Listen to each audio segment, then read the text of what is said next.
क्या यूपी की राजनीति में बहन जी कोई फिर बड़ा खेल करने जा रही हैं?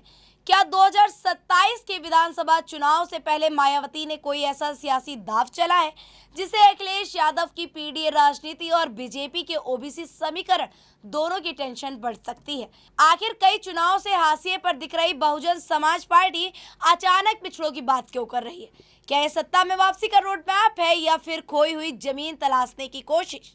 उत्तर प्रदेश की राजनीति में एक बार फिर से मायावती चर्चा के केंद्र में है और इसकी वजह है ओबीसी वोट बैंक।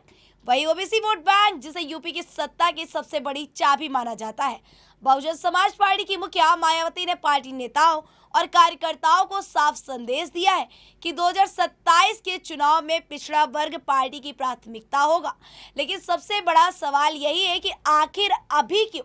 क्या बहन जी को लग रहा है कि सिर्फ दलित वोटों के सहारे सत्ता तक पहुंचना अब आसान नहीं है, या उन्हें 2007 का वो दौर याद आ रहा है जब सामाजिक इंजीनियरिंग के दम पर बीएसपी ने पूर्ण बहुमत की सरकार बनाई थी, या फिर उन्हें ये एहसास हो चुका है कि बदलते राजनीतिक माहौल में नए सामाजिक समीकरण बनाए बिना वापसी संभव ही नहीं है। दरअसल उत्तर प्रदेश में ओबीसी वोट बैंक पर इस समय सबसे ज्यादा नजर समाजवादी पार्टी और बीजेपी की है। समाजवादी पार्टी पीडीए यानी कि पिछड़ा, दलित और अल्पसंख्यक का फॉर्मूला लेकर मैदान में है और अखिलेश यादव लगातार सामाजिक न्याय और भागीदारी की राजनीति को मजबूत करने की कोशिश कर रहे हैं। तो वहीं दूसरी तरफ बीजेपी गैर यादव पिछड़ी जातियों के बीच अपनी मजबूत पकड़ बनाए रखने में जुटी हुई है और पिछले कई चुनावों में इसका फायदा भी उसे देखने को मिला है। ऐसे में मायावती का ओबीसी कार्ड सीधे सीधे इन दोनों दलों की रणनीति को चुनौती देता दिखाई दे रहा है। राजनीतिक जानकारों का मानना है कि अगर बीएसपी पिछड़े वर्ग के वोटरों में दोबारा भरोसा पैदा करने में सफल होती है तो यूपी का चुनावी गणित बदल सकता है। लेकिन सवाल सिर्फ रणनीति का नहीं, जमीन पर ताकत का भी है, क्योंकि हकीकत ये है कि पिछले कुछ चुनावों में बीएसपी लगातार कमजोर हुई है।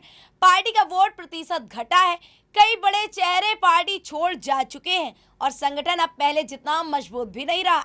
ऐसे में बहन जी के सामने सबसे बड़ी चुनौती सिर्फ नए वोटरों को जोड़ने की नहीं, बल्कि अपने पुराने जनाधार को वापस लाने की भी है। क्या आज भी बीएसपी के पास वही कैडर है जिसने कभी बूथ से लेकर सत्ता तक पार्टी को मजबूती दी थी?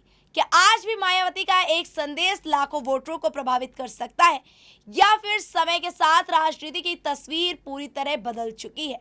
यही वो सवाल है जिनके जवाब शायद 2027 के चुनाव में मिलेंगे। फिलहाल इतना जरूर है कि मायावती एक बार फिर सामाजिक न्याय, हिस्सेदार और पिछड़ों के सम्मान की बात कर रही हैं। उनका संदेश साफ है कि सत्ता का रास्ता सिर्फ दलित राजनीति से नहीं बल्कि व्यापक सामाजिक गठजोड़ से होकर गुजरता है। यही वजह है कि बीएसपी अब ओबीसी समाज को अपने राजनीतिक एजेंडे के केंद्र में रखने की कोशिश कर रही है। लेकिन क्या यह रणनीति पार्टी को फिर से सत्ता के करीब ले जाएगी, या सिर्फ यह राजनीतिक अस्तित्व बचाने की कवायद बनकर रह जाएगी? क्या बहन जी फिर कोई बड़ा सियासी चमत्कार कर पाएंगी?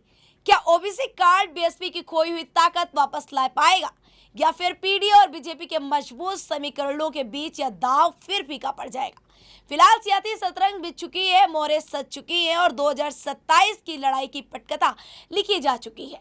अब देखना यह होगा कि चुनावी महासंग्राम में किसकी चाल सबसे ज्यादा भारी पड़ती है। फिलहाल के लिए अभी इतना ही। देखते रहिए स्वराज पावर।